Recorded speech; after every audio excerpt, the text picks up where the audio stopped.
네, 하나님 말씀 보도록 하겠습니다. 마태복음 10장 1절부터 4절까지의 말씀입니다. 저와 여러분이 한 절씩 교독하고 마지막 절은 합독하도록 하겠습니다. 교독합니다.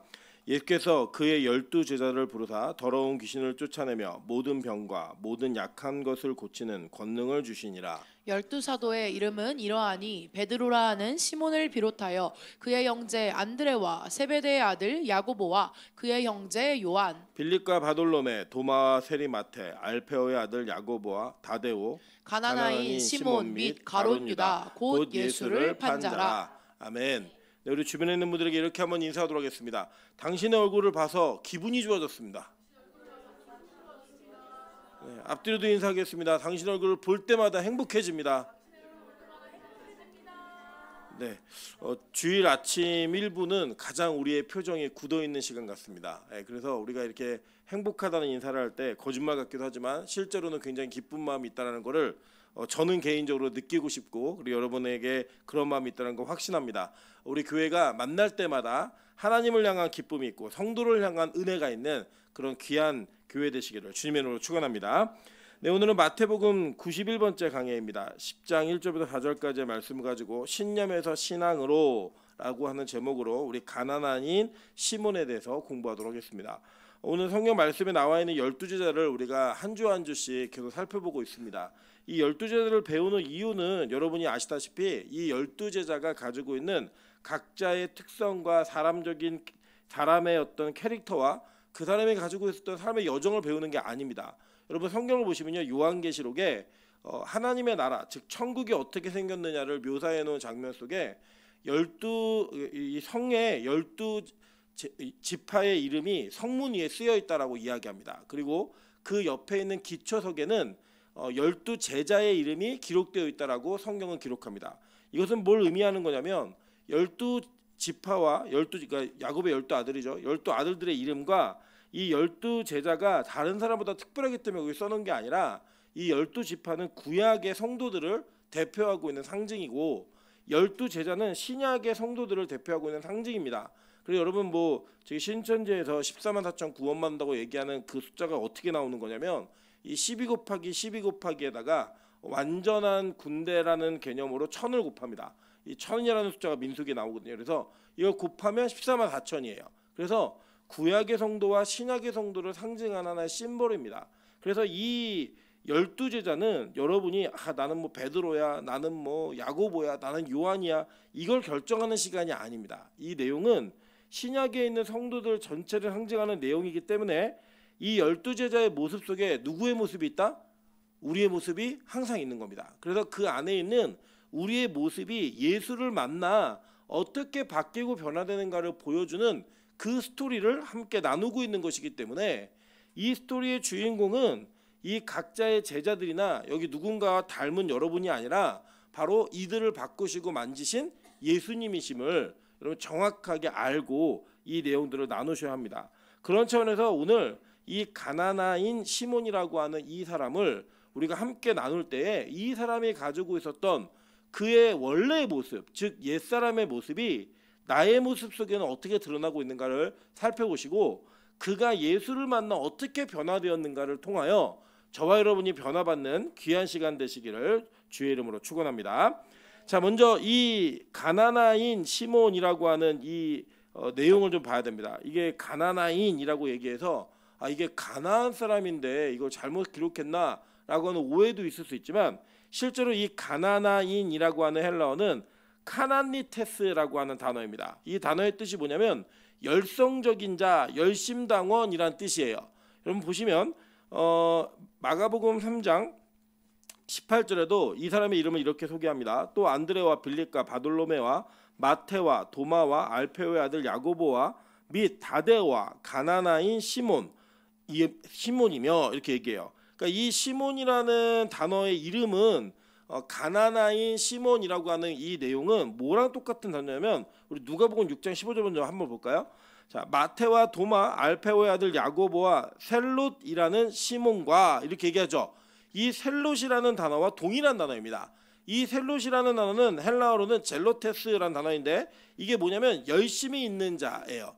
그러니까 이제 카나라고 하는 단어가 히브리어로는 이렇게 열심히 있다 이런 히브리어거든요. 근데 그 단어가 헬라어로 옮겨오면서 이 열심히 있는 자라고 얘기할 때 우리도 예를 들면 우리 가운데는 뭐라고 얘기하면 저 열심당원이야 이렇게 얘기하면 엄청 열심히 뭔가를 하는 사람이잖아요.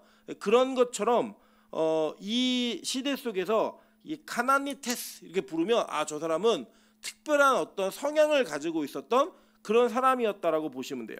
그리고 시몬이라는 이름은 여러분 잘 아시다시피 이 헬라어로는 시몬이고 히브리어로는 12 아들들 가운데 이 둘째 아들인 시므온, 그죠? 시므온이 그 이름이었고, 그리고 영어로는 이제 사이먼 아시죠? 이 사이먼이 시므온이라는 이름입니다.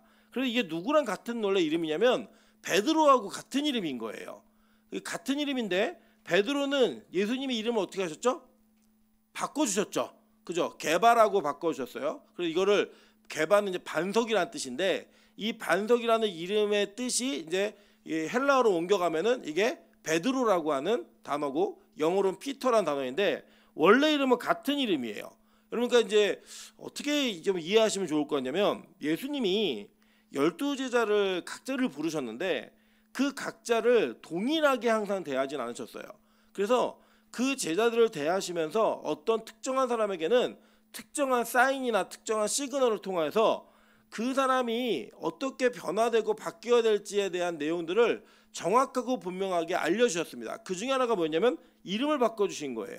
그러니까 예를 들어 우리 뭐 빛가성공교로 따지면 제일 흔한 이름 뭐 혜영이, 민정이 이런 이름은 흔한 이름 아닙니까? 학교에 가면 몇 명이 있잖아요, 그죠? 뭐 김혜영, 최혜영 뭐 다 있는데 이런 이름을 부를 때 어떤 이름은 바꿔주는 거예요. 그런데 한번 생각해 보세요. 예를 들어 우리 교회에 뭐 혜영이라는 이름이 2명이 있어요. 2명이 있는데 이 2명 중에 예수님이 한 사람을 부르시더니 야, 너는 사람을 낳는 어부가 되게 할 거야. 너는 앞으로 혜자라고 부르자 이렇게 바꾼 거예요. 그러면 이제 혜자 이렇게 부르고 하나 혜영 부르면 원래 이름이 바뀐 사람은 기분이 어떨까요? 좋죠. 예수님이 바꿔준 거니까 자기의 스승이. 반면에 이 가난한 시몬은 원래 그대로 부른 거예요. 그냥 시몬이라고. 그러니까 이 이름의 변화가 바뀌어지는 이 내용 속에서 어떻게 보면 이 시몬은 예수님의 제자 가운데 약간은 소외된 것 같은 느낌을 받을 수 있는 그런 가능성이 있는 사람이에요. 그런데 그 사람이 가지고 있었던 배경을 성경은 딱 한 가지만 소개하고 있습니다. 그게 뭐냐면 이 사람이 열심당원이었다라는 거예요. 다른 건 아니고. 그럼 이 열심당원이라고 하는 이 헬라어 카나니테스가 어디에 쓰였는가 한번 보면요. 이런 뜻이에요. 사도행전 22장 3절 다 같이 읽어보실게요. 시작. 나는 유대인으로 길리리아 다소에서 났고 이 성에서 자라 가말리알의 문화에서 우리 조상들의 율법에 엄한 교훈을 받았고 오늘 너희 모든 사람처럼 하나님께 대하여 열심히 있는 자라. 자, 여기에서 열심히 있는 자라라고 하는 이 단어가 바로 카나니테스라는 단어예요. 그러니까 뭐냐면 바울이 율법 열심히 지켰죠. 바리새인으로. 그래서 심지어 바울은 자기가 모든 영갑자 중에서 율법을 가장 잘 지킨 자라고 자기를 소개할 정도였어요. 그 정도의 열심히 있는 사람이라는 그 단어가 특정한 사람들에게 붙었다라는 거예요. 자, 예를 들면 우리 이런 게 있죠. 우리나라에서는 야, 쟤 일찍이야. 그러면 보통 개딸 이렇게 불러요. 개혁을 하는 딸들 이렇게 하고 개딸이라고 부르고 쟤 이찍이야 이러면은 어느 정당을 지지하는지가 나오죠. 우리 안에서 쓰는 단어로. 그렇게 쓰는 것처럼 야, 저 사람 카나니테스야 라고 얘기하면 아, 저 사람 가나안인이야 그러면 아, 저 사람은 어떤 사람이다라고 하는 정치적인 분명한 성향이 드러나고 있는 단어였어요. 자, 성경에 이것에 대한 힌트가 하나 있는데 자, 사도행전 5장 37절부터 39절 한번 보겠습니다. 그 후 호적할 때 갈릴리의 유다가 일어나 백성을 깨어 따르게 하다가 그도 망한즉 따르던 모든 사람들이 흩어졌느니라. 이제 내가 너희에게 말하노니 이 사람들을 상관하지 말고 버려두라. 이 사상과 이 소행이 사람으로부터 났으면 무너질 것이요 만일 하나님께로부터 났으면 너희가 그들을 무너뜨릴 수 없겠고 도리어 하나님을 대적하는 자가 될까 하노라니 라고 얘기해요. 자, 이게 어떤 장면이냐면 예수님의 제자들이 예수님을 계속 전하고 다니니까 가말리엘이 이렇게 그 바리새인들이 붙잡아다가 이 공회에서 심판을 해요. 근데 심판을 할 때 막 이들을 공격하는 내용들이 나올 때 가말리엘이 이렇게 말하면서 야, 너희들 건드리지 마. 쟤네들이 만약에 자기 스스로 일어난 힘이면 하나님의 스스로 망하게 할 거야. 그런데 만약에 저 하나님이 하시게 한 거면 우리가 무너뜨릴 수가 없고 우리가 오히려 하나님을 대적하는 자가 될 수 있어라고 얘기할 때에 자기 힘으로 일어났다가 망한 사람의 예를 들었죠. 그 예가 갈릴리의 유다예요. 이 사람이 바로 이 열심당의 효시라고 얘기합니다. 이거는 뭐 제가 얘기하는 게 아니라 역사책에 고증에 어느 정도 예측되어 기록되어 있는 내용들이에요. 근데 그 내용이 뭐냐면 우리 이제 뭐 알 수 없지만 이제 이걸 좀 보시면 될 것 같아요. 이 열심당이 어떻게 생기게 되었는가 이게 보시면 BC 63년 그러니까 예수님이 오시기 전에 근데 원래는 이제 예수님이 오신 날짜를 정확히 기록을 하면은 BC 4년이 맞아요. 근데 계산 잘못해가지고 AD 1년으로 우리가 알고 있잖아요. 근데 이 BC 63년에 어떤 일이 있냐면 이 로마라고 하는 거대한 제국에 큰 내전이 일어납니다. 이 내전의 주인공이 누구였냐면 한쪽은 폼페이우스라는 장군이었고 한쪽은 카이사르라고 하는 장군이었어요. 여러분이 아시는 것처럼 이 카이사르가 누구냐면 주사위는 던져졌다. 이거 아시죠? 예, 브루투스 너 맞아. 이렇게 얘기하는 사람이 바로 이 카이사르라는 사람이고 이 폼페이우스라는 사람은 그 당시에 굉장히 그 로마에도 가장 유명한 명장이에요. 그러니까 이제 두 사람이 걸어온 길이 상당히 많이 다릅니다. 어떻게 달랐냐면 이 폼페이우스는 24살에 이 로마 제국에서 개선식을 한 사람이에요. 그게 무슨 내용이냐면 24살에 장군이 돼가지고 일정한 이상의 업적을 이루면 흰말 4마리가 이끄는 마차를 끌고 로마 중심부로 들어옵니다. 그러면 모든 그 로마 시민들이 나와가지고 그를 막 환영하는 퍼레이드를 할 수 있게 해줬어요. 그거를 몇 살에 했다고요? 24살에 한 사람이에요. 그래서 그는 어려서부터 천재의 전략가라고 불렸던 사람입니다.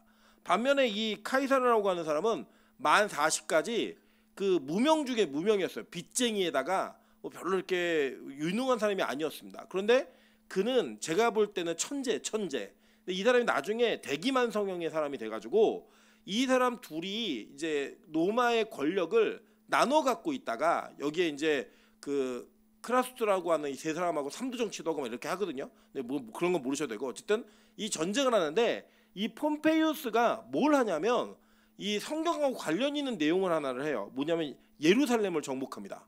이 예루살렘을 정복해가지고 폼페이우스가 뭘 하냐면 성전에 들어가가지고 이 지성소에 들어가서 한번 쑥 둘러보고 나왔어요.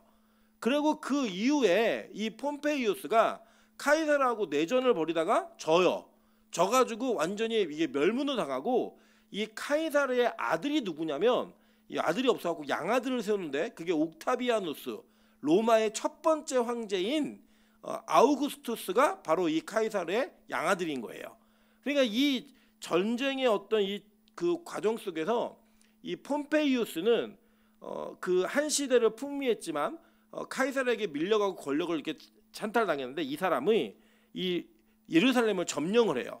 이 점령을 하고 난 다음에 어떤 일이 벌어지냐면 로마 정부에 이 반항하는 그러니까 야 이거 우리가 로마가 우리를 통치하게 만드는 거는 용납할 수 없다라고 하는 움직임들이 이제 안에 생기는 겁니다. 그러니까 우리로 얘기하면 독립군의 뭔가 꿈틀거리는 움직임이 생기기 시작한 거예요. 그렇게 생각하는 과정에서 어떤 일이 벌어지냐면 자 이제 여러분이 알다시피 이제 BC 37년부터 BC 4년까지 예수님 태어날 때 헤롯 있죠. 그 헤롯이 여기를 통치하게 했는데 이 헤롯의 통치가 그 이후에 이어지다가 그 집안이 계속 이어지다가 아주 큰 사건이 하나가 벌어져요. 어떤 사건이 벌어지냐면 아까도 제가 표시해놨는데 AD 6년에 그러니까 6년에 무슨 예수님 10살경이에요. 10살경에 무슨 일이 벌어졌냐면 이 세리니우스라고 하는 로마 총독이 세금을 거두려고 인구조사하고 세금 징수하는 거를 반대해가지고 이 여기서 말하는 갈릴리의 유다예요. 그 막달라 마리아 얘기하는 것처럼 갈릴리 유다가 이걸 반대하는 움직임으로 일어납니다. 일어나가지고 이 사람들이 열심히 노력을 해가지고 뭘 하냐면 무장봉기를 무장봉기. 그래서 그 사람들을 죽이고 이 은밀하게 그 사람들을 이렇게 암살하는 일들을 막 벌이기 시작해요. 그러면서 이들이 예루살렘 안에서 일정한 하나의 독립군적인 형태를 이루는데 그들이 가지고 있었던 정체성은 뭐냐면 이 무장봉기예요. 그런데 그렇게 예루살렘을 수복을 해요.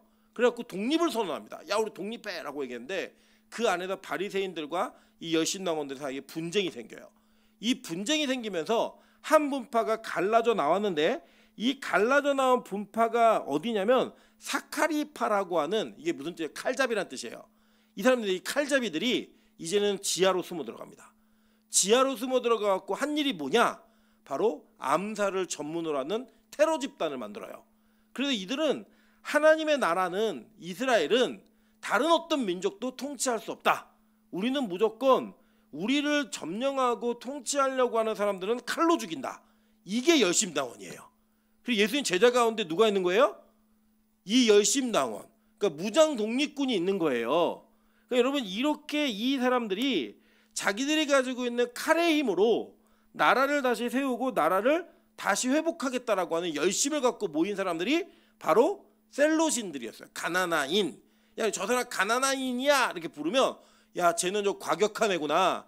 그냥 극으로 간 사람들. 이 사람들이 가지고 있었던 이 성향이 뭔지를 보셔야 돼요. 제가 지금까지 설명한 정치에 대한 내용들을 잊어버리셔도 괜찮은데 이 사람이 가지고 있는 이미지가 뭔지 보시면 되는 거예요. 자, 그러니까 여러분, 이것은 어떤 내용이었냐면 자기가 가지고 있는 힘으로 무언가를 이루고자 하는 열심, 자기가 가지고 있는 신념이 너무 확고한 사람이었던 거예요. 그게 바로 누구냐? 바로 시몬이었던 겁니다. 자, 그러면 이렇게 가지고 있는 신념이 하나님과 어떻게 충돌하게 되는가, 우리 성경의 내용 한번 통해서 보도록 할게요. 자, 창세기 3장 5절부터 7절입니다. 너희가 그것을 먹는 날에는 너희 눈이 밝아져 하나님과 같이 되어 선악을 알 줄 하나님이 아심이니라. 여자가 그 나무를 본즉 먹음직도 하고 보암직도 하고 지혜롭게 할 만큼 탐스럽기도 한 나무인지라. 여자가 그 열매를 따먹고 자기와 함께 있는 남편에게도 주매 그도 먹은지라. 이에 그들의 눈이 밝아져 자기들의 벗은 줄 알고 무화과 나무 잎을 엮어 치마로 삼았더라 라고 얘기합니다. 자, 인간이 최초로 타락한 이유가 뭐냐면 그들은 하나님처럼 눈이 밝아져서 선악을 자신들이 판단할 수 있게 된다라고 하는 그 내용에 혹한 거예요. 그래서 그 내용에 혹한 그들이 자신들의 선택에 의해서 선악과를 따먹고 얻은 능력이 뭐냐면 선악을 판단할 수 있는 힘을 얻은 겁니다. 그 능력을 얻어내었고 그 얻어낸 자들이 가지고 있었던 그 죄성이 계속 유전되어져서 그 죄가 가지고 있는 이 내용을 통해 우리의 인생을 자기 스스로 이루고자 하는 열심을 우리는 선택하게 된 거예요. 그게 뭐냐? 바로 열심당원들이 가지고 있던 신념의 뿌리입니다. 자, 보세요. 뭐가 제가 지금 뭘 말씀드리고 싶은 거냐면 이런 거예요. 아, 내가 어떤 일을 할 때 이렇게 하면 되겠다, 아니면 이렇게 하면 안 되겠다라고 하는 내 자신이 가지고 있는 기준과 신념이 있어요. 우리는 모두가 다. 그래서 그거를 내가 좋아하는 사람이 하면 신념이라고 부르고 내가 싫어하는 사람이 하면 고집이라고 불러요. 그거를. 우리는 모두가 다 고집이 있습니다. 근데 이 고집의 뿌리를 찾아 들어가면 왜 고집 부리는가? 자기가 옳다라는 거를 누군가에게 증명하고 싶은 거예요. 때로는 내가 틀린 걸 알아도 내가 틀렸다라고 말하면 저 사람이 옳은 게 되니까 그걸 인정하고 싶지가 않은 거예요. 그래서 우리는 내가 옳다라고 생각하는 거, 이게 선이야, 나를 위해서는 이게 맞는 거야 라고 결정한 그것을 고집하고 그것을 통해 하나님과 대적하는 일들을 우리는 서슴없이 하게 돼 있다는 거예요. 그게 선악과가 가지고 있는 힘이고 능력이었어요. 그래서 그들이 이 선악과를 따먹은 이후에 자신들의 힘으로 무언가를 이루고자 하는 것이 얼마나 강해졌냐면, 자, 창세기 3장 22절부터 23절이에요. 여호와 하나님이 이르시되 보라, 이 사람이 선악을 아는 일에 우리 중에 하나같이 되었으니 그가 그의 손을 들어 생명나무 열매도 따먹고 영생할까 하노라 하시고 여호와 하나님이 에덴 동산에서 그를 내보내어 그의 근원이 된 땅을 갈게 하시니라 라고 얘기합니다. 자, 그러니까 원래 영원한 생명은 누구로부터 오는 거예요? 하나님으로부터 오는 거라고요. 그리고 그 하나님으로부터 오는 영원한 생명은 하나님과의 관계가 이어질 때 유지가 되는 거거든요. 근데 그 유지가 되어지는 그 힘을 하나님과의 관계를 단절해 버린 거예요. 나도 하나님처럼 되고 싶어. 끊어버렸기 때문에 더 이상 인간은 영생할 수 있는 존재가 안 되었죠. 그 우리 늙는 거잖아요. 그런데 그들이 그런 상태에 돌아가서 자기들의 열심으로 뭘 하려고 했어요? 영생하려고 그 생명나무 열매를 따먹을까봐 하나님이 그들을 내쫓아 버리셨죠. 자, 보세요. 하나님의 입장에서 사랑이었어요. 그게 왜? 죄된 상태에서 영원히 사는 건 지옥이잖아요. 그래서 그 죄된 상태에서 영원히 사는 존재를 만들지 않기 위한 내쫓으셨단 말이에요. 그들이 나왔고 뭘 한 줄 아세요? 자, 자 볼게요. 이제 여러 가지를 했지만 대표적인만 볼게요. 창세기 11장 3절부터 4절입니다. 다 같이 읽어보겠습니다. 시작. 서로 말하되 자 벽돌을 만들어 견고히 굽자 하고 이에 벽돌로 돌을 대신하여 역청으로 진흙을 대신하고 또 말하되 자 성읍과 탑을 건설하여 그 탑 꼭대기를 하늘에 닿게 하여 우리 이름을 내고 온 지면에 흩어짐을 면하자 하였더니. 자 여기 보면 성읍과 탑을 그러니까 성을 짓는데 성읍과 탑을 짓는데 재료가 뭐냐면 돌이 아니라 벽돌이었어요. 그죠? 진흙이 아니라 역청이었죠. 이게 뭐냐면 원래 돌하고 진흙은 원래 그냥 하나님이 만드신 이 창조 세계에 그냥 그대로 존재하는 거예요. 그런데 벽돌은 뭐예요? 인간의 열심과 노력으로 만들어낸 작품이죠. 동시에 역청도 마찬가지였죠. 이 두 가지를 재료로 삼아 그들은 문명을 건설하고 싶었던 거예요. 근데 이 문명이 어떤 문명이었냐? 하나님의 심판을 면하고자 하는 문명인 거예요. 그래서 그들이 높이 쌓자라고 얘기하는 건 뭐냐면 창세기 6장부터 6, 7, 8장 8, 9, 10까지 무슨 내용이에요? 홍수 심판에 대한 내용과 족보들이죠. 그 내용 이후에 야 우리가 성을 높이 쌓아서 하나님이 심판하신다고 하면 그 심판을 우리의 힘으로 면해보자 이거였다고요. 그러니까 그들은 자신의 인본의 힘으로 신본을 이기고자 하는 그 자신의 능력과 자신이 가지고 있는 문명을 통하여 하나님의 심판을 면하고자 했던 거예요. 그게 뭐냐? 선악과를 따먹은 인간들의 모습이라고요. 그러니까 우리 인간들은 하나님의 뜻과 하나님의 말씀을 기다리고 그분의 임재를 기다리는 존재가 아니라 내 열심으로 무언가를 만들어내야 되는 존재들인 거예요. 그래서 우리가 그렇게 만들어내기 때문에 가지고 있는 것이 뭐냐? 바로 율법주의인 겁니다. 그래서 여러분 이 예수님 시대에 정치적으로 신앙적으로 네 가지의 분파가 있었어요. 이 첫째는 바리새인들이에요. 이 사람들은 어떤 사람들이었냐면 성경의 말씀을 원리적으로 다 지켜야 된다는 거예요. 그런데 그들은 실제 로마 정부가 있으니까 그들과 타협을 했어요. 어떤 타협을 했냐면 야 우리가 종교적인 것만 지킬 수 있게 해줘. 그러면 너희가 원하고 너희가 정해놓은 시스템을 우리가 받아들일게 라고 얘기했어요. 그래도 어떤 일이 벌어졌냐면 바리새인과 대척점에 있었던 사람들이 사두개인들이었거든요. 이 사두개인들은 로마에 적극적으로 협력을 했단 말이에요. 이 적극적으로 협력을 하는 사람들이 대제사장의 역할을 했어요. 그러면 원래 바리새인들의 입장에서 볼 때는 율법에는 대제사장은 누가 해야 되는 거예요? 율법에는 아론의 직계 자손만 할 수 있는 거잖아요. 근데 그 원리를 깨버리고 그들이 임명한 대제사장과 타협을 하면서 그래 우리 종교적으로 제사만 드릴 수 있게 해줘. 그러면 너희가 세운 그 대제사장의 시스템을 우리 인정할게 라고 얘기해가지고 그들 사회에 그게 인정이 되었단 말이에요. 그렇게 인정하는 사람들이 있었어요. 근데 그들은 뭐였냐면 율법을 지키는 것만이 중요했던 거예요. 종교적 자유만 있으면 되는 거예요. 그러니까 이 열심으로 자신들의 구원을 스스로 이루고자 했던 그 힘, 그게 바로 바리새인들이었어요. 이들과 가장 비슷한 사람이 누구였냐? 바로 우리가 지금 얘기하는 열심당원들이었어요. 이 사람들은 이 문자 그대로를 지켜야 되니까 이 나라는 누가 통치해야 돼요? 하나님만 통치해야 되는 거예요. 로마가 감히 통치하는 걸 감히 인정할 수가 없는 거예요. 그러니까 그들은 자신들의 열심을 가지고 이것을 회복해 보려고 어떻게든 노력을 한 거예요. 어떻게든 그렇게 노력하는 과정이 있었고 또 마지막 이제 에센파라고 이 사람들은 야 우리 이거 싫어 속세를 떠나자 이래가지고 다 광야로 나가요. 광야로 나가고 이 성경을 필사하고 성경 말씀을 지키는 일들을 하는 일들을 했던 그 종교적인 네 가지의 집단이 있었거든요. 그 중에 이 바리새인들과 이 열심당원들, 셀로진들은 비슷한 점이 있었고 그 비슷함 속에 나타나는 이 분리된 점이 있었어요. 하나는 뭐냐면 야 우리가 율법을 지킬 수만 있으면 로마 정부 인정해도 돼. 이 부류가 바리새인들. 야 우리가 율법을 지키는데 어떻게 로마를 인정해? 라고 얘기했던 그 로마를 거부했던 자들이 열심당원들. 그들의 뿌리는 다 뭐다? 선악과. 내가 무엇이 선하다고 생각하는 것. 그거를 각자 옳은 대로 한 거예요. 각자 소견에 옳은 대로. 동시에 자기들이 가지고 있는 열심으로 자기들이 원하고 있는 신념을 이루고자 했던 그 노력하는 자들이 바로 이 사람들이었던 겁니다. 여러분 이게 우리 지금 현실에 있는 모든 그리스도인들에게도 동일하게 일어나고 있다는 거예요.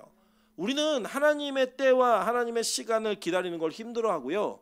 내가 가지고 있는 열심으로 열정을 다해 무언가를 하면 그게 이루어질 것 같은 우리 안에 그 기대와 욕망이 있어요. 그래서 여러분 왜 실망하냐? 기도를 열심히 한 이후에 실망하는 이유가 뭐냐면 내가 원하는 대로 되지 않으니까 실망하는 거예요. 신앙생활을 열심히 하고 있는데 그 열심히 하는 것의 결과가 내가 원하는 결과가 아니었을 경우에 우린 낙심하고 시험에 듭니다. 그 이유가 뭐냐? 내 열심과 내 노력이 인정받지 못한 것 같은 거예요. 여러분 그래서 우리 인간은 하나님의 때와 하나님의 일하심을 기다리기보다는 자기의 힘을 가지고 무언가 하는 것에 너무나 익숙한 자들이라는 거예요. 대표적으로 우리 믿음의 조상이 그걸 똑같이 했어요. 이 오타인데 창세기 16장 1절과 2절 볼게요. 아브라함의 아내 사레는 출산하지 못하였고 그에게 한 여종이 있으니 애굽 사람이요 이름은 하갈이라. 사레가 아브라함에게 이르되 여호와께서 내 출산을 허락지 아니하셨으니 원하건대 내 여종에게 들어가라. 내가 혹 그로 말미암아 자녀를 얻을까 하노라 하매 아브라함이 사레의 말을 들으니라. 이게 가나안 땅에 간 지 몇 년 만의 일이에요? 10년 만의 일이에요. 지금 그 10년 동안 하나님이 약속한 애가 안 오는 거예요. 안 오니까 아브라함이 뭘 했냐? 아브라함은 10년 됐으니까 안 주시나 보다 이렇게 생각을 했고요. 이 사례는 여러분 출산이라고 하는 거, 임신 출산은 누구의 힘이에요? 하나님의 힘이잖아요. 그러니까 하나님의 힘인데 자기에게 일어나지가 않으니까 어떠한 노력을 하냐면 하갈을 통해서 내가 애를 봐야겠다라고 얘기해서 자기의 몸종을 자기 남편에게 주는 거예요. 그래서 그 태어난 아이를 이 집안을 이어가는 아이로 세우고자 하는 자기의 노력과 열심, 이게 들어갔다고요. 하나님의 뜻 가운데. 그래서 여러분 갈라디아서에서 갈라디아 4장에서 이 하갈을 율법주의 그 신의 단의 효시로 보는 거고 그 사례를 이 은혜 즉 시온의 하나님의 복음의 효시로 보는 거예요. 그러니까 하나님만이 하시는 구원 이게 하나님 거고 우리 인간의 열심으로 하는 것은 그건 다 율법이라는 거예요. 그런데 이 출발이 누구에게 있었어요? 믿음의 조상에게 있었다고요. 그러니까 누구에게도 있는 거예요. 우리에게도 있죠. 그리고 여러분 우리가 뭐가 있냐면 이런 거예요.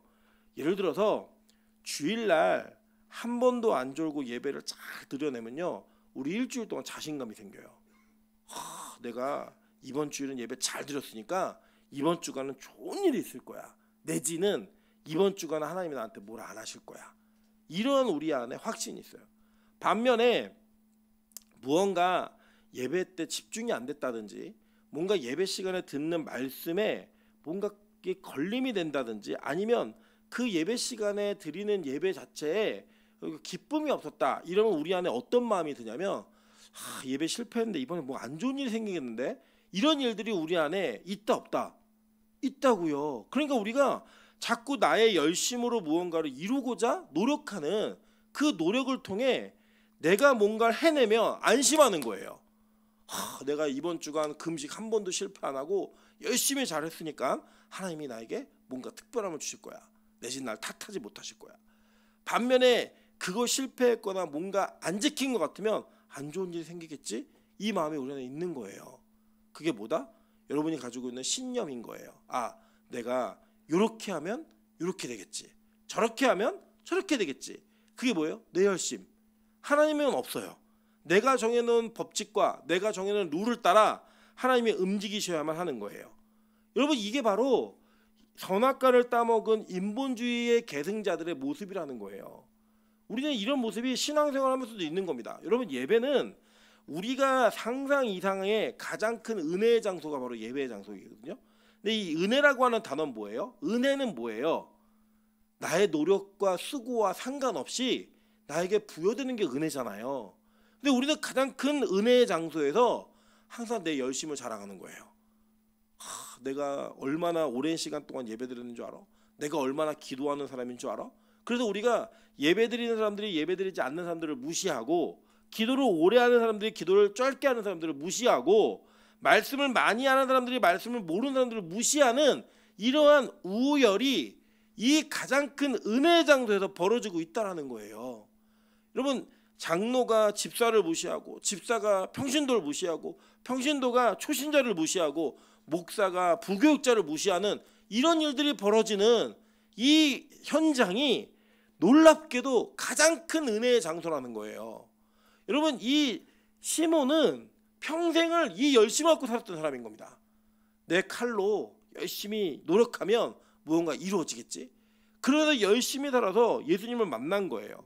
예수님을 만났는데 이 예수님을 만난 자리에서 그는 자신의 신념이 이루어질 수 없고 무너질 수밖에 없는 첫 번째 환경을 부딪힙니다. 그게 뭐냐면 제자들의 구성이었어요. 한번 볼까요? 자, 마태복음 10장 3절부터 4절 한번 볼게요. 빌립과 바돌로메, 도마와 세리 마테, 알페오의 아들 야고보와 다데오, 가나나인 시몬 및 가롯 유다 곧 예수를 판 자라라고 얘기해요. 자, 여기에 보면요, 아주 특정한 이름이 아주 우리에게 기록돼서 각인되어 있는데, 여기 보면은 마태복음은 마태가 썼잖아요. 근데 마태는 자기를 뭐라고 소개하죠? 세리 마태예요. 여자로 얘기하면 나 창녀 마태야 이렇게 얘기하는 거예요. 창녀하고 세리는 같은 동급이었거든요.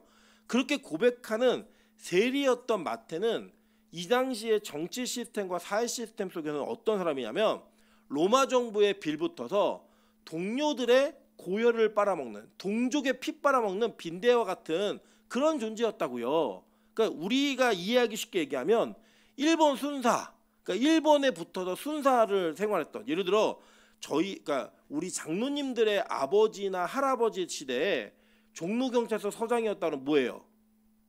친일파예요. 그냥 뭐 고민할 필요 없어요. 친일파예요. 그냥.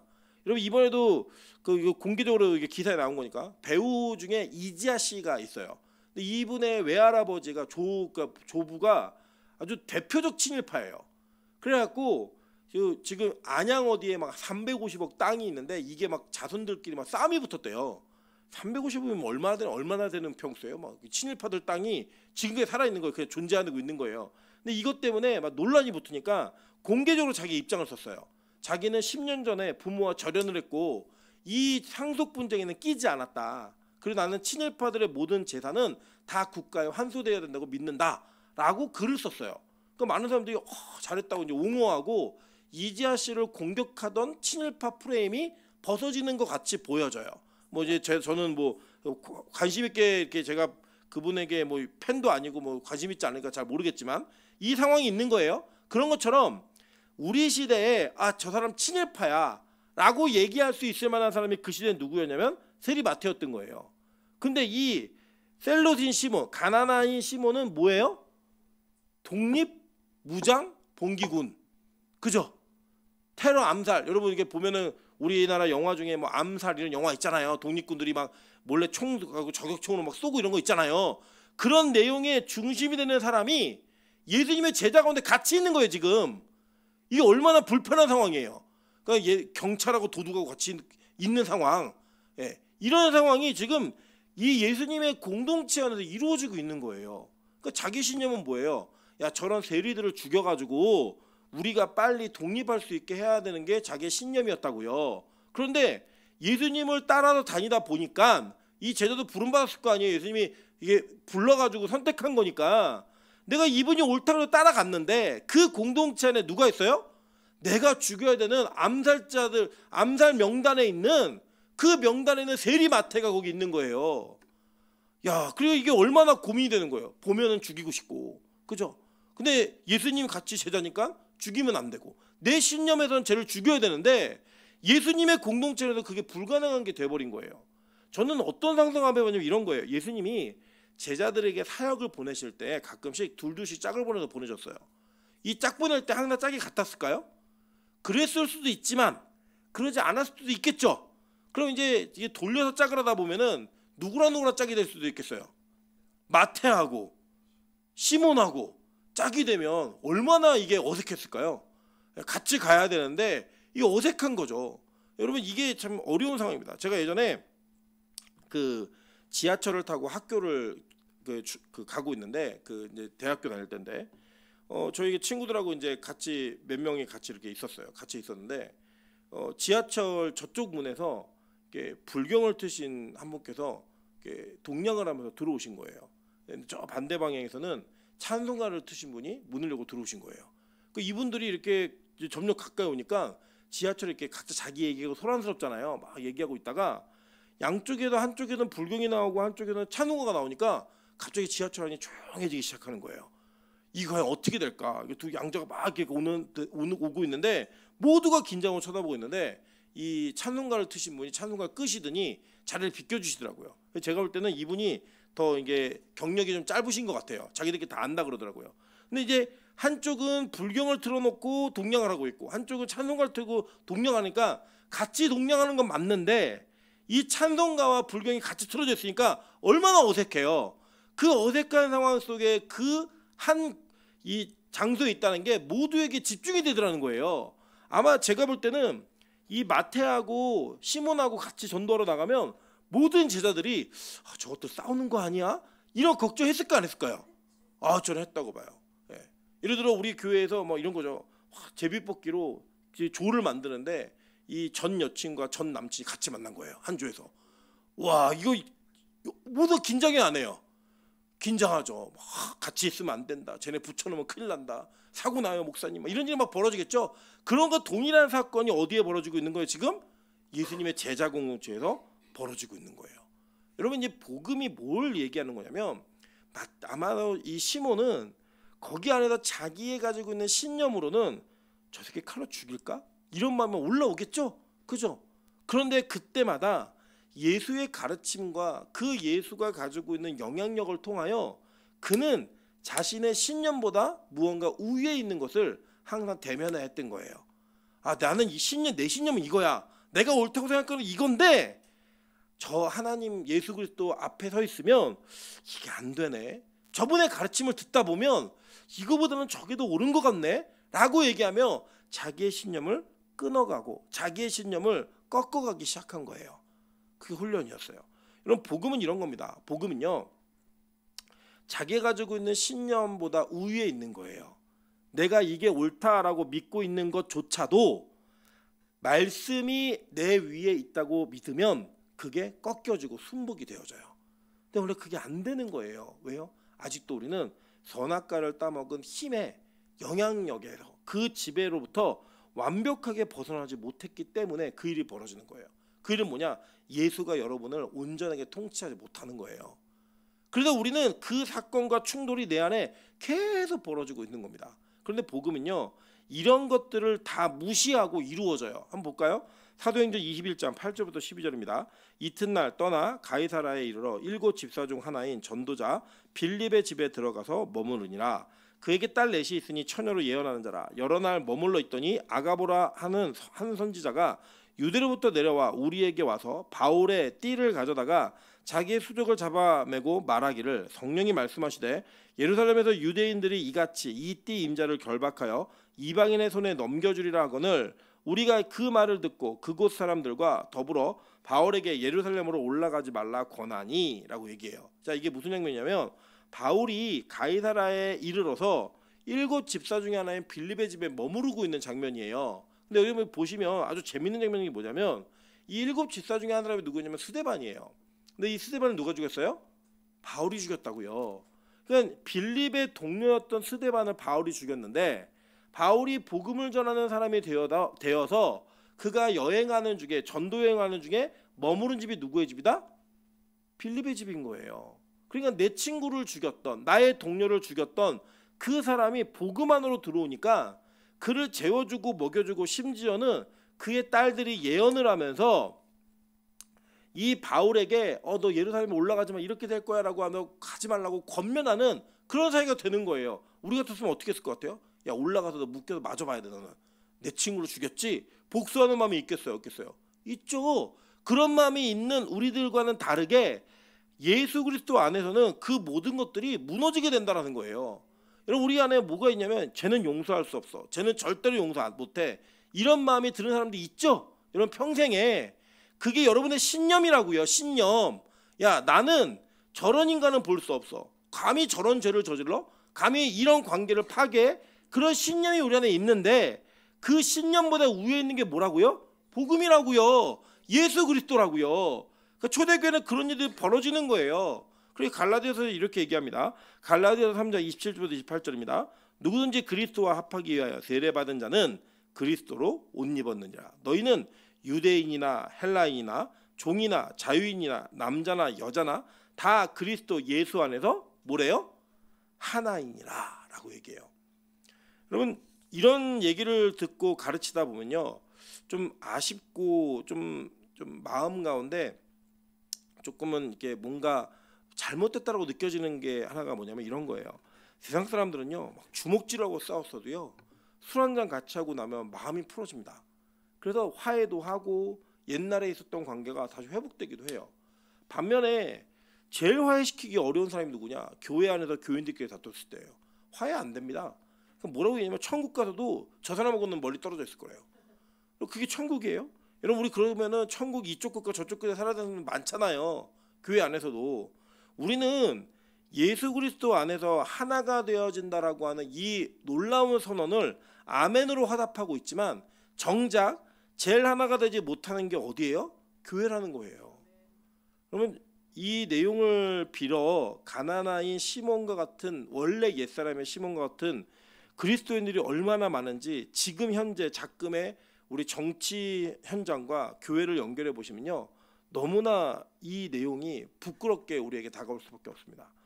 여러분 뭐 교회 안에서 뭐 일찍이다 이찍이다라고 하는 단어들을 사용하면서 서로를 경멸하고 적대하는 이런 문화가 생겼어요. 심지어는 이 보수다라고 하는 말도 안 되는 타이틀을 걸어놓고 이 보수라고 하는 개념을 교회 안에 들고 들어와서 교회가 그리스도보다 더 큰 정치적 집단이 되어 있는 그런 모습으로 지금 세상에 비춰지고 있습니다. 심지어는 보수라고 얘기하는 그렇게 얘기하는 정광훈과 저 부산에 있는 어떤 소년보 목사라는 분이 또 그 안에서 나눠서 또 싸우고 있어요.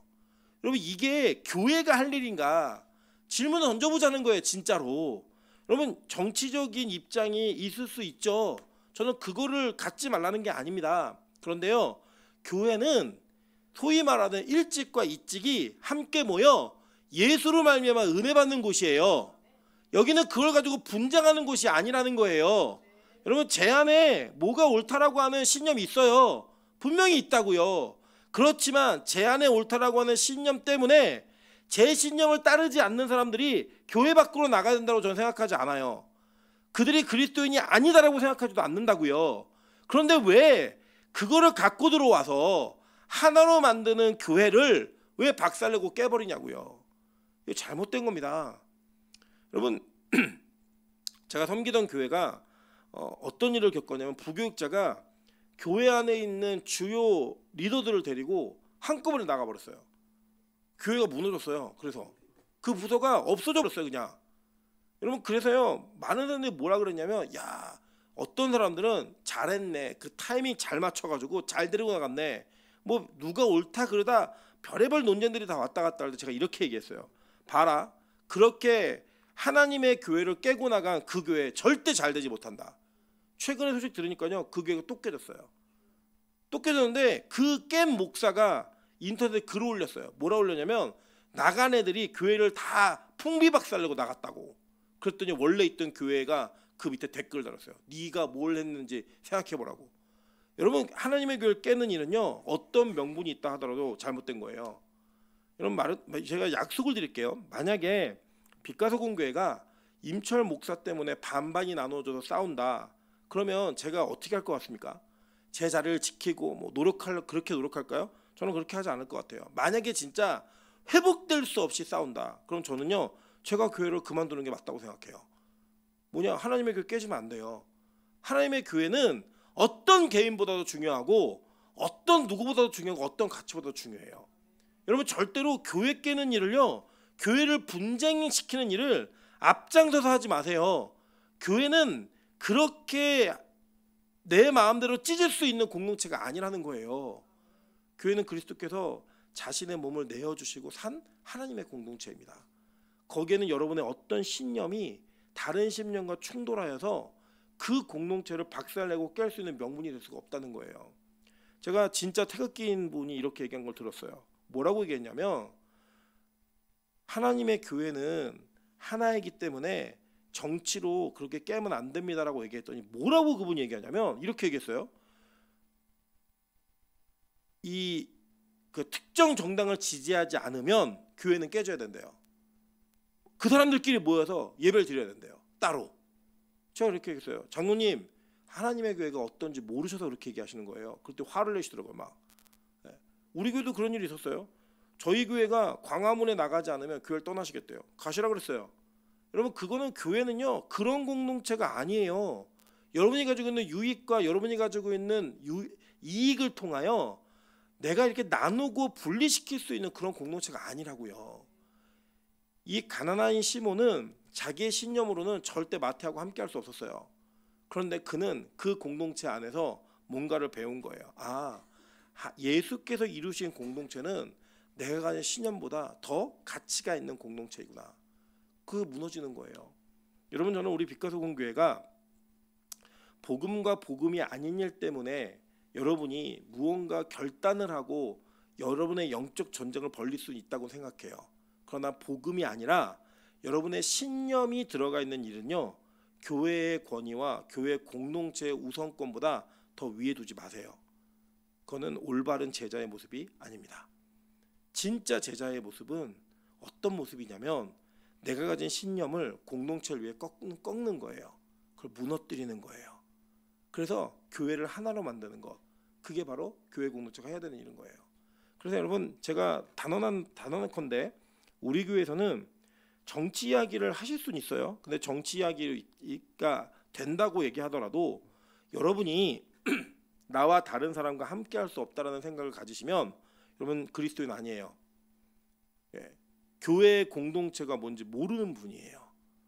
그래서 우리 교회가 다른 정치 성향과 다른 정치적 색깔을 가지고 있는 사람을 포용하지 못하면 안 돼요. 그러니까 그게 충돌되어서 공동체가 깨질 것 같으면 하지 마세요. 말하지 않는 게 좋은 거예요. 예를 들면 이제 이런 게 있죠. 우리 교회는 가끔 이제 교회들끼리 모여서 막 얘기를 하는데 교회마다 이것 때문에 되게 시끄러운 거예요. 시끄러운데 빛과 소금 교회는 99%의 전라도, 그리고 0.5%의 서울, 0.5%의 강원도 이렇게 있어요. 여기에 다른 피 하나가 들어왔어요. 뭐냐? 대구 분이 들어오신 거예요. 우리 이윤 사모가 대구 사람이거든요. 대구 사람인데 대구 사람들은 정치 성향이나 이런 모든 것들이 좀 전라도와 이질감이 있어요. 그런데 여러분, 예를 들어서 야, 저 사투리가 이상해, 쟤 왕따 시켜 라고 얘기하면 이거 교회 아니에요. 대구 사람들이 나는 교회 못 다니겠어, 여긴 전라도가 너무 많아, 이건 무슨 얘기예요? 전라도 사람들이 텃세를 부렸다는 얘기죠. 그런 얘기가 나오면 돼요, 안 돼요? 안 된다고요. 그래서요, 교회에서는 표준어를 쓰세요. 사투리 너무 세게 쓰지 마. 표준어를 쓰시라고요. 거시기 하지 마시고 표준어를 사용해서 우리 교회의 색깔이 뭔지 모르게 하셔야 돼요. 그럼 우리 교회 색깔은 뭐냐? 우리 교회는 예수가 색깔이에요. 예수가 색깔이어서 그냥 어느 지역 사람이건 예수 얘기할 수 있는 거예요. 어느 나라 사람이건. 제가 우리 교회에서 한 가지 배운 게 뭐냐면, 제가 이제 그 가짜는 신념 속에서 일본에 대한 적개심이 있었어요. 사실 지금도 있어요. 뭐 아예 없진 않아요. 그런데 우리 교회에 뜬금없이 일본 자매가 하나 온 거예요. 아시죠? 우리 모에나가 왔어요. 제가 모에나를 대하면서 그 일본 사람에 대한 적개심이 얼마나 쓸데없는 신념인가를 본 거예요. 그 영혼이에요, 그냥. 그 영혼인데 제 눈에 이게 뭐가 씌어가지고, 물론 저는 조국이 있어요. 복음 전하는 사람이지만 조국이 있어요. 그렇지만 그것보다 더 우선돼야 되는 건 일본인이든 누구든 간에 그 사람 영혼으로 보는 거예요. 제가 청년 때 얼마나 이게 무지했냐면, 제가 선교를 여러 나라를 다 다녔거든요. 일본 선교를 아예 안 갔어요. 그러니까 기회가 안 돼서 안 간 게 아니라 그냥 안 갔어요. 이유는 딱 하나, 일본이 싫었어요. 그냥 싫었다고요. 그런 마음은 뭐냐? 복음 전하는 사람으로서의 결격인 거예요. 결격. 여러분, 우리는 어떠한 이유로도 이 공동체 안에서 복음에 필요한 자들에게 내가 가지고 있는 신념으로 그들을 정죄하거나 판단해서는 안 돼요. 그게 성경이 우리가 가르치는 겁니다. 그래서 보세요. 고린도전서 12장 12절 20절과 25절 보겠습니다. 몸은 하나인데 많은 지체가 있고 몸은 지체가 많으나 한 몸인과 같이 그리스도도 그러하니라.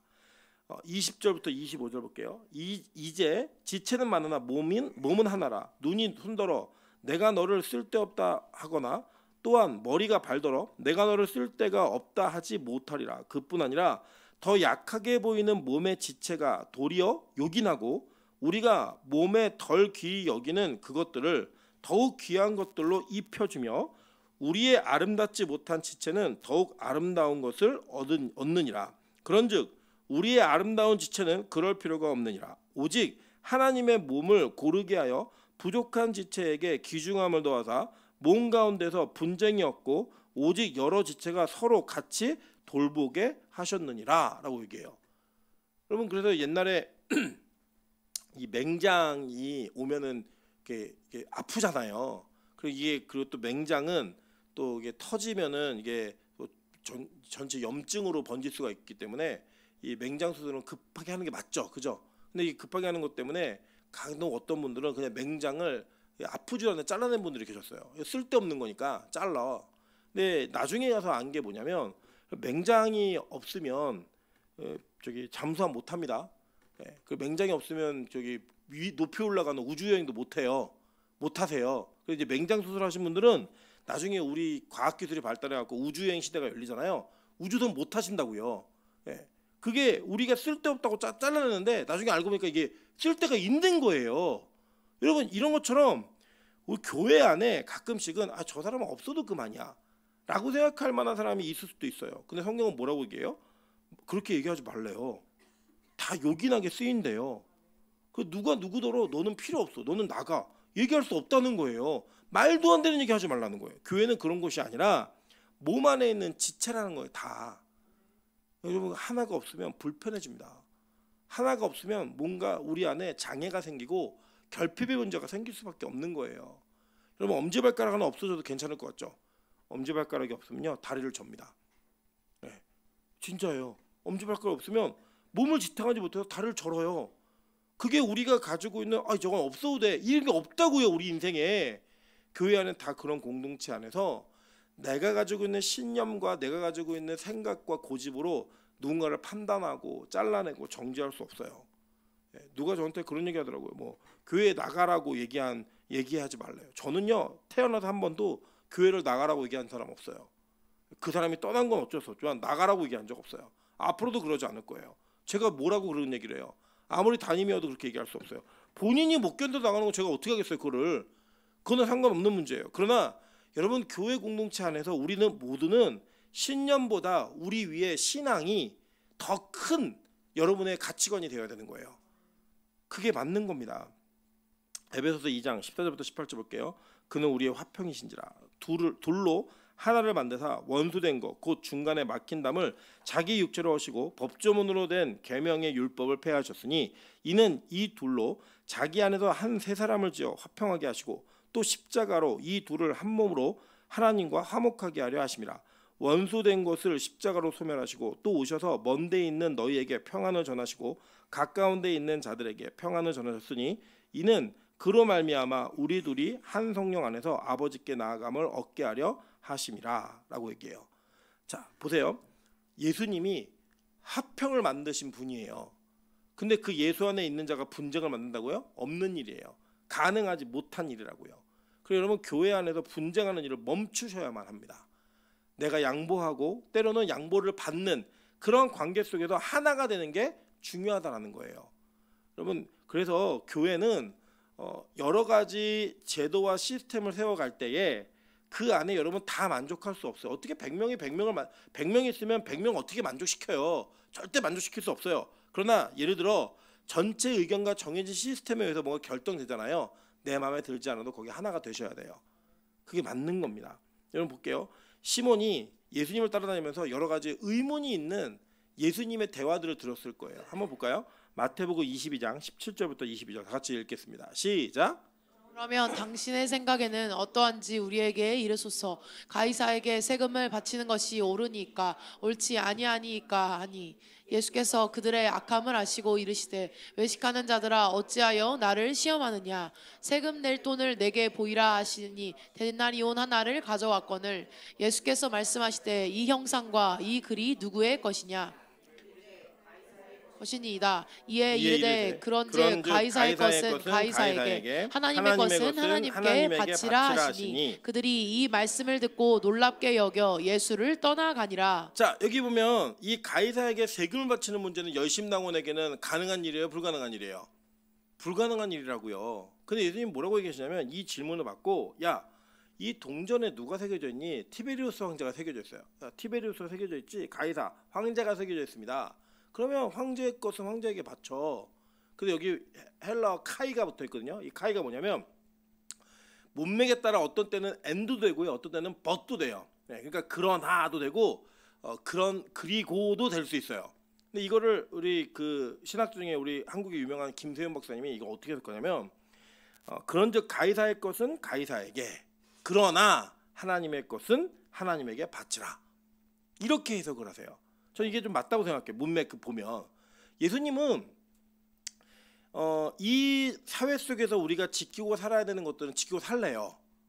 그러나 동시에 하나님의 것을 그것 때문에 도둑질하지 말라는 거예요. 이 두 가지를 우리 동시에 부여하셨어요. 이걸 들을 때 이 시몬은 이해가 안 되는 거예요. 이게 어떻게 가능해? 세금을 왜 내? 우리는 하나님의 통치를 받는 존재인데? 성경은 그렇게 얘기하지 않는 거예요. 예수님께서는 하늘의 모든 권세와 모든 능력은 이 땅의 모든 것들을 주관한다라고 하나님 말씀하신 거예요. 그죠? 그러니까 이게 저는 아주 답답한 게 뭐냐면 우리나라의 이 그 70년, 80년, 90년대를 이끌어왔던 나이 드신 원로와 같은 목사님들이 지금 모여가지고 이 대통령을 탄핵하지 말아야 된다, 뭐 이런 얘기를 하면서 막 기도하고 종북 좌파를 교회 안에서 몰아내야 된다, 이런 얘기를 하면서 교회의 분쟁과 교회 안에 있는 여러 가지 일들을 정치적인 힘으로 이용해갖고 뭐 심지어 뭐라고 하냐면 헌법재판소를 박살내야 된대요. 목사가 한 얘기예요. 목사가. 여러분 김진호 목사가 한 얘기입니다. 이게 말이 된다고 생각하세요? 사회적 시스템을 다 무시해버리고 안 지켜도 된대요. 다 박살내래요. 다 뒤집어 엎으래요. 이 목사가 이런 얘기를 해요. 저는 이게 진짜 말이 맞나? 정광훈이가 지금 하는 일이 뭐예요? 습격해라. 뭐 시켰는지 안 시켰는지 뭐 더 밝혀지겠지만 이런 이야기를 하고 있는 게 저는 이게 상식 이하라고 생각하고요. 신앙인 아니라고 생각해요. 그 사람들. 예수가 어떤 분인지 모르는 분들이에요. 그걸 알면은 그렇게 얘기할 수가 없어요. 절대로. 예수님도 그렇게 안 하셨는데 시몬은 그걸 통해 배운 거예요. 내가 했던 방법이 내게 아니구나. 보세요. 마태복음 26장 51절 56절입니다. 예수와 함께 했던 자 중에 하나가, 이게 누구? 베드로예요. 시몬이에요. 다른 시몬이 손을 펴 칼을 빼어 대제사장의 종을 쳐 그 귀를 떨어뜨리니, 이 악고의 귀를 쳐서 떨어뜨리죠. 예수님 이걸 붙여주면서 뭐라고 얘기하냐면 이렇게 얘기하세요. 예수께서 이르시되 내 칼을 도로 칼집에 꽂으라. 칼을 가지는 자는 다 칼로 망하느니라. 이게 시몬에게 얼마나 비수어 같은 말이었겠어요. 이 시몬이 가지고 있었던 그들은 사카리파라고 하는 칼잡이들이었다니까요. 이 칼잡이들에게 예수님이 직접 그에게 말씀하신 거 아닌데 칼을 휘두르고 있는 베드로를 통하여 그 시몬은 배운 거예요. 칼을 들고 일하면 망하는구나. 예수님이 이렇게 얘기해서 그 뒤에 내용이 뭐냐면, 야, 내가 진짜로 천사를 동원해갖고 이거 못 해결할 것 같아? 근데 안 해. 왜냐? 하나님의 뜻을 이루기 위해서 선지자의 글들에 나와 있는 내용들이 성취되기 위해서 내가 잡혀가는 거야 라고 얘기하니까요, 제자들은 다 예수 버리고 도망갔어요. 그 중에 하나가 누구였어요? 가나나인 시몬이었다고요. 자기의 신념으로는 칼 들고 싸워야 하죠, 거기서. 근데 그러지 못하는 자신을 본 거예요. 마지막에 예수님이 부활하시고 난 다음에 제자들이 모여서 질문을 합니다. 질문하는데 누구라고는 얘기 안 하는데 이런 질문을 할 사람은 시몬밖에 없어요. 이 질문을 시몬이 한 것 같아요. 자, 사도행전 1장 6절부터 8절이에요. 그들이 모였을 때 예수께 여쭈어 이르되 주께서 이스라엘 나라를 회복하심이 이때니까 하니, 나라의 회복에 대한 이야기를 합니다. 네. 왜요? 그는 꿈이 그거였거든요. 자기 신념이 이 이스라엘 나라의 독립이었거든요. 그 하나님의 나라가 지금 임하는 거예요? 물었어요. 그때 예수님께서 이렇게 얘기하셨어요. 이르시되 때와 시기는 아버지께서 자기의 권한에 두셨으니 너희가 알 바 아니요 오직 성령이 너희에게 임하시면 너희가 권능을 받고 예루살렘과 온 유대와 사마리아와 땅끝까지 이르러 내 증인이 되리라 하시니라. 그는 이렇게 예수님의 사역과 말씀을 통해 배운 내용으로 자기의 신념을 신앙으로 바꿔냈어요. 그래서 그는 하나님의 나라가 내가 원하고 있는 이 나라의 정치적, 군사적, 경제적 독립이 아니라는 걸 깨달은 거예요. 그걸 깨닫고 난 다음에 그는 자기의 신념이 신앙으로 옮겨지는 일들을 경험하게 됩니다. 그래서 그는 하나님의 나라를 이해하기 시작한 거예요. 그러니까 예수님 말씀이 막 생각이 나는 거죠. 예수님 어떻게 가르치셨냐면 누가복음 17장 20절이에요. 바리새인들이 하나님의 나라가 어느 때 임하니까 묻거늘 예수께서 대답하여 이르시되 하나님의 나라는 볼 수 있게 임하는 것이 아니요 또 여기에 있다 저기에 있다고 또 못하리니 하나님의 나라는 너희 안에 있느니라. 이거 내가 생각한 나라 다르네. 마태복음 4장 17절이에요. 이때부터 예수께서 비로소 전파하여 이르시되 회개하라 천국이 가까웠느니라. 이게 하나님 나라예요. 천국이 가까웠느니라. 칼로 세우는 게 아니라 회개로 세우는 나라네. 이걸 깨달은 거예요. 마태복음 18장 3절부터 5절이에요. 이르시되 내가 진실로 너희에게 이르노니 너희가 돌이켜 어린아이들과 같이 되지 아니하면 결단코 천국에 들어가지 못하리라. 그러므로 누구든지 이 어린아이와 같이 자기를 낮추는 사람이 천국에서 큰 자니라. 또 누구든지 내 이름으로 이런 어린아이 하나를 영접하면 곧 나를 영접함이니. 예수님이 자기를 낮추셨잖아요. 그 낮추신 예수님을 영접하는 그 모습이 바로 어린아이와 같은 그 아이들. 여러분 어린아이에게 무슨 신념이 있어요? 어린아이에게 신념이 없어요. 얘네들은 하민이가요 안 와요. 오라 그래도 야 너 일로 와봐 일로 와. 안 와요. 근데요 핸드폰 보여줄게 막 뛰어와요. 걔는 신념이 없어요. 저 사람한테 가야지 안 가야지. 우리는 그걸 가리잖아요. 내가 좋아하는 사람 싫어하는 사람. 하민이는요 그냥 핸드폰을 들고 보여주는 사람이 착한 사람이에요. 자기에게. 그게 무슨 신념이에요? 그거 없는 거예요. 그냥 여러분 그렇게 생각 없이 고민하지 말고 너무 어렵게 생각하지 말고 예수가 있으면 즐거운 거예요. 예배드리면 행복한 거예요. 그래야지만 천국 간다는 거예요. 오히려 누가 천국 못 간대요? 마태복음 19장 23절부터 25절입니다. 예수께서 저들에게 이르시되 내가 진실로 너에게 이르노니 부자는 천국에 들어가기가 어려우니라. 다시 너에게 말하노니 낙타가 바늘기로 들어가는 것이 부자가 하나님의 나라에 들어가는 것보다 쉬우니라 하시니. 제자들이 듣고 몹시 놀라 이르되 그렇다면 누가 구원을 얻을 수 있으리까. 그때 볼 때는요 그 시대에도 이 부자는 지혜롭고 복받은 사람들이었어요. 여러분 지금도 지혜로워야 돈을 벌어요. 그죠? 그리고 우리가 복을 받아야 돈을 번다라고 생각을 해요. 근데 예수님이 진짜 청천벽력 같은 얘기를 하신 거예요. 야 부자 못 들어가. 얼마나 어려운 줄 알아? 얘기했더니요. 그럼 누가 가요? 아니 부자처럼 복받은 사람이 못 간다고요? 누가 가는데요 도대체? 이걸 묻는 거예요 제자들이. 여러분 그 정도의 이 시기의 모습이 지금과 똑같지 않습니까?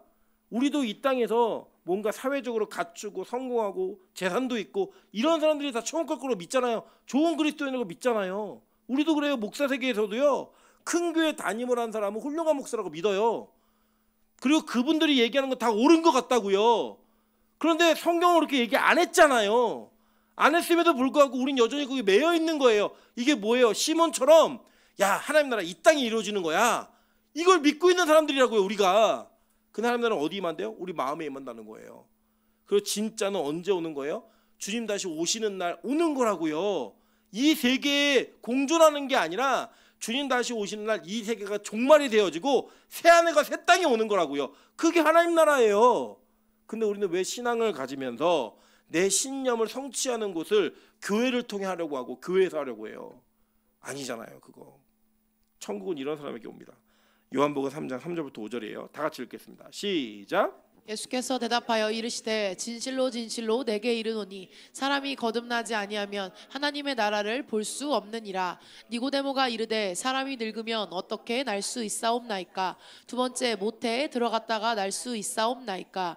예수께서 대답하시되 진실로 진실로 내게 이르노니 사람이 물과 성령으로 나지 아니하면 하나님의 나라에 들어갈 수 없느니라. 죽고 다시 태어나라는 거예요.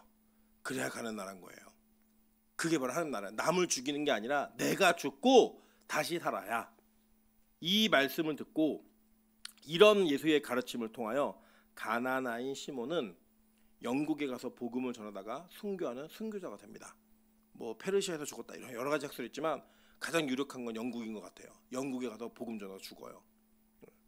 여러분 그게 제자의 삶이었다고요. 저는 우리 빛가서공교회의 모든 그리스도인들이 신앙을 통하여 신념이 무너지는 은혜가 있길 축원합니다. 그게 진짜 하나님 나라의 백성이라고요. 그게 제자라고요. 여러분 안에 이게 있어요. 뭐가 있냐면 아무리 성경이 저렇게 얘기해도 난 이거는 못 포기해. 나는 이거는 내가 지켜갈 거야. 이거는 내가 원하는 거야. 이거 정도는 하나님이 허락해 주실 거야 라고 생각하는 여러분의 신념과 고집이 있지 않으세요? 오늘 이 시간 무너뜨리세요. 그게 무너지는 게 제자가 되는 모습이라고요. 여러분, 저는 여러분의 신념이 어떤 것이든 그걸 존중합니다. 그러나 신앙 앞에서는 그 모든 신념은 무너져야만 합니다. 저도, 여러분도, 우리 모두가. 그게 진짜 그리스도인이고 그게 진짜 교회 공동체인 거예요. 저는 빛과 소금이 그거를 해낼 수 있는 교회가 되길 소망합니다. 그게 여러분 안에 이루어질 때 진짜 하나님의 나라는 저와 여러분 안에 이루어졌더라고, 그리고 앞으로 이루어질 것임을 저는 확신합니다. 그렇게 살 수 있는 그리스도인 되시기를 주님의 이름으로 축원합니다. 시간 같이 한번 찬양을